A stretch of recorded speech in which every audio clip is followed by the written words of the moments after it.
Hello, boys and the girl. Good morning.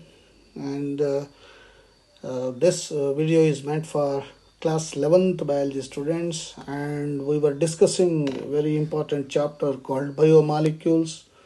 And in our previous sessions, we were talking about the metabolism, wherein I said metabolism is constituted by two steps. One is the anabolism, another is the catabolism. Catabolism is, I said, breaking of bigger molecules into smaller units. Example I gave, proteins are broken down to amino acids. Similarly, carbohydrates, polymers are broken down to monomers.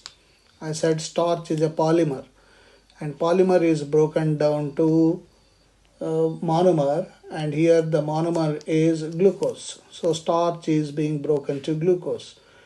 So this we call it as catabolism, breaking, and anabolism is making, the reverse of it. That is, smaller subunits join together to make bigger molecules. Amino acid plus amino acid forms a protein. This is anabolism, right? So whether it is anabolism or catabolism, both together makes metabolism. And in this metabolism, chemical substances such as enzymes play very crucial role. So we are going to discuss about enzymes in this session. Basically, enzymes are biological catalysts which influence the speed of biochemical reactions. Remember, I told you the enzymes are like cricket umpires. They don't directly take part in the chemical reaction, but they will ensure that the chemical reaction goes on smoothly and products are formed. Similar is the case, like why we compare this with the umpires, cricket umpires. The umpire will not do batting or bowling or even fielding, but he will ensure that the match goes on. And in the stipulated time, the match will be over and the results will be announced.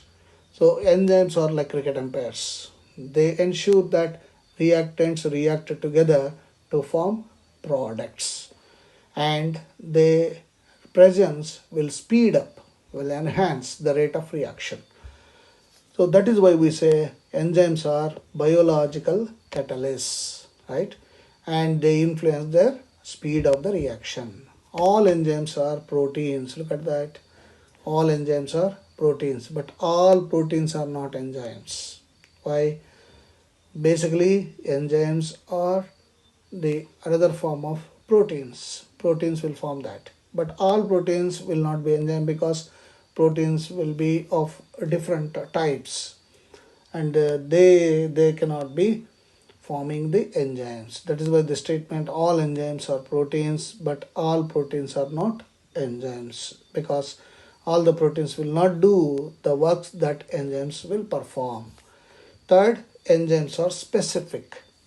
Each enzyme has its own substrate, right? So the substrate will be like a lock, and the enzyme will be like a key. So the key should fit into the substrate. Substrate is nothing but a chemical, a reactant, right?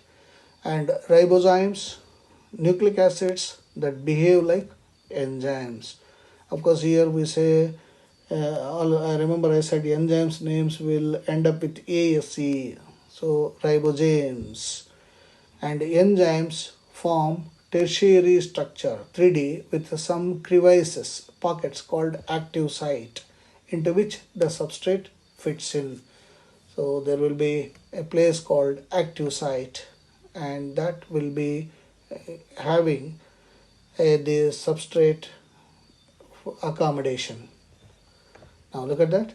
The chemical reactions, chemical compounds undergo two types of changes, as all of us know. One is the physical change, a change in shape or state of matter without breaking bonds. And ice melts into water and water becomes a vapor. This is the physical change. And what about the chemical change? The chemical reaction, in this bonds are broken and new bonds are formed. It may be organic, carbon and its compounds, or it may be inorganic in nature. Like inorganic one, BaOH2 plus H2SO4 gives barium sulfate, BaSO4 plus 2H2O. Whereas organic, look at that, starch, carbon and its compounds, plus H2O forms glucose. So here, when this reactions, either inorganic or organic, what happens inside? It is the heat energy in, and the bond is broken, and the heat energy is out, okay, and the bond is making. Now here you can see, here it is bond breaking, here it is bond making. So the rate of physical or chemical process is equal to amount of product formed within the specific time, unit time. And rate is called velocity, is at speed with a direction, if the direction is specified. Rates of physical and chemical processes are influenced by factors such as temperature. So what decides, one of the factors for a chemical reaction is the temperature. And generally rate doubles or decreases by half by every 10-degree change in either direction. This is how the temperature influences the speed of the reaction. So 10 degrees centigrade, either increase or decrease, will change the velocity of the reaction. Rate of enzyme catalyzed reactions is very high, like carbonic anhydrase. Now look at that, ASE, enzyme name, is the fastest enzyme. It accelerates the following reaction 10 million times. Look at the speed. The mere presence of the enzyme carbonic anhydrase will make the reaction faster by how many times? 10 million times. So CO2 plus H2O forming H2CO3, carbonic acid. So in the presence of carbonic anhydrase enzyme, it will be fast. In the absence of the enzyme, only 200 molecules of H2CO3 are formed in 1 hour. Look at that. What is the speed? And in the presence of carbonic anhydrase, look at that. From 200 molecules, 6 lakh molecules are formed. Remember, per second. There it is hour. Here it is second. That is the speed with which this enzyme, carbonic anhydrase, will perform, will ensure. And that's why enzymes are very, very important. Similarly, we will be studying about a cycle called Krebs cycle in respiration chapter. We will be studying glycolysis. So here, as the name suggests, glycolysis. Lysis means breaking of glucose molecule, right? And when it is broken, the glucose molecule, finally it forms pyruvic acid or pyruvate. And look at the so many steps by which the glucose molecule, one glucose molecule will form 2 molecules of pyruvate. And see the type of enzymes that are present at every step. Hexokinase, phosphoglucose isomerase, phosphofructokinase, aldolase. Okay, so many enzymes. And finally it is pyruvate kinase enzyme.